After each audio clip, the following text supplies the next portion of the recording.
Saudara Richard menyampaikan bahwa melihat almarhum Joshua terkapar, bersimbah darah.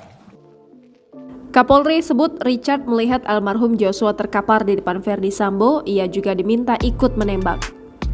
Kapolri Jenderal Listio Sigit Prabowo mengungkapkan Barada Richard Eliezer atau Baradae melihat Brigadir Joshua Huta Barat alias Brigadir J terkapar bersimbah darah di depan Irjen Verdi Sambo, dilansir dari Tribun News.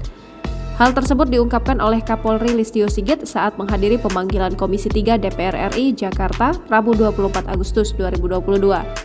Saudara Richard menyampaikan bahwa melihat almarhum Joshua terkapar, bersimbah darah, saudara FS berdiri di depan dan memegang senjata lalu diserahkan pada saudara Richard. Sigit menuturkan bahwa Verdi Sambo menyerahkan senjata api miliknya kepada Baradae. Lalu, dia meminta Baradae turut menembak Brigadir J dalam insiden berdarah tersebut. Menurutnya, pengakuan Baradae memang kerap berubah-ubah saat diperiksa penyidik Polri.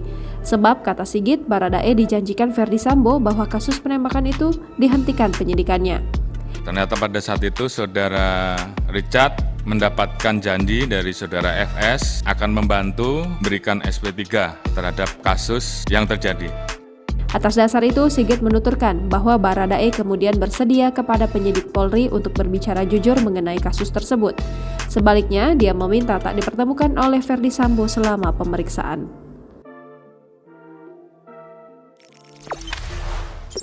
Jangan lupa subscribe, share, komen, dan like ya!